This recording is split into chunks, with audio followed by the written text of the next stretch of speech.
لحن جلی کے بعد آج ہم بات کریں گے لحن خفی کے بارے میں۔ لحن خفی کسے کہتے ہیں؟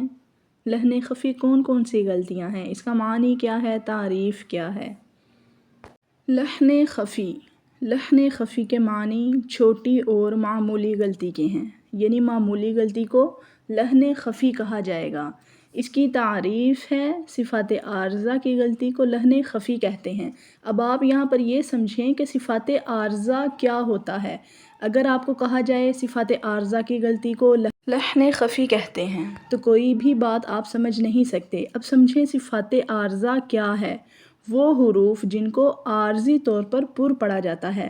جن حروف کو پر پڑھا جاتا ہے انہیں باریک پڑھنا، اور جنہیں باریک پڑھا جاتا ہے انہیں پر پڑھ دینا۔ جیسے ربنا میں را کو باریک پڑھ دینا، یہ عارضی طور پر یہاں پر را کو پر پڑھا جائے گا۔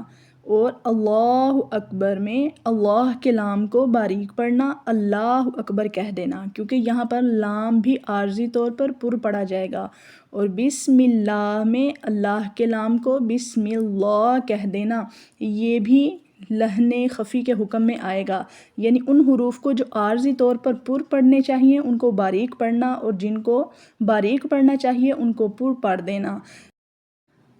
اب بات کرتے ہیں نون ساکن اور تنوین کے قاعدے کی۔ یہاں پر جہاں اخفا ہونا چاہیے وہاں اخفا نہ کرنا بھی غلطی ہے، اور جہاں پر اخفا نہیں ہوتا وہاں پر اخفا کرنا بھی غلطی ہے۔ جیسے یہاں پر انتا میں اخفا ہوگا، لیکن اگر ہم اس کو انتا پڑھ دیں گے تو یہ لحن خفی کے حکم میں آ جائے گا، یعنی وہاں پر اخفا ہوگا، انتا کہہ کر آگے آپ شروع کر سکتے ہیں۔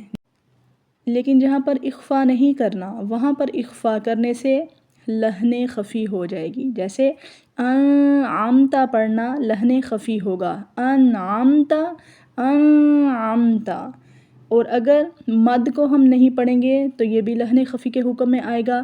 جیسے انا اعطینا، لیکن اگر ہم اس کو انا اعطینا پڑھتے ہیں تو یہ بھی لحن خفی کے حکم میں آئے گا۔ تو آپ کو ان سب باتوں سے یہ اندازہ تو ہو چکا ہوگا کہ جن حروف کو عارضی طور پر بھی پر پڑھا جاتا ہے اگر ہم انہیں بھی باریک پڑھیں گے تو بھی غلطی ہو سکتی ہے، اور جن حروف کو ہر حال میں پر پڑھا جاتا ہے، حروف مستعلیہ ہر حال میں پر پڑھنے چاہیے، اگر ہم ان کو باریک پڑھیں گے تو لحن جلی کے حکم میں آئے گا، یعنی بہت بڑی غلطی ہو سکتی ہے۔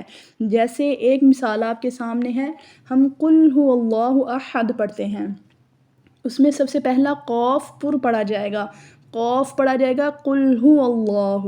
اگر ہم اس کو قل هو اللہ احد پڑھتے ہیں تو دیکھیں اس کا میننگ کس طرح چینج ہوگا۔ قل هو اللہ احد پر کے ساتھ پڑھا جائے گا، اگر جو کاف موٹا پڑھیں گے اس کے ساتھ ہوگا کہہ دیجئے اللہ ایک ہے، اور اگر ہم قل هو اللہ یعنی باریک والے کاف کے ساتھ ادا کرتے ہیں تو میننگ ہوگا کھا لیجئے اللہ ایک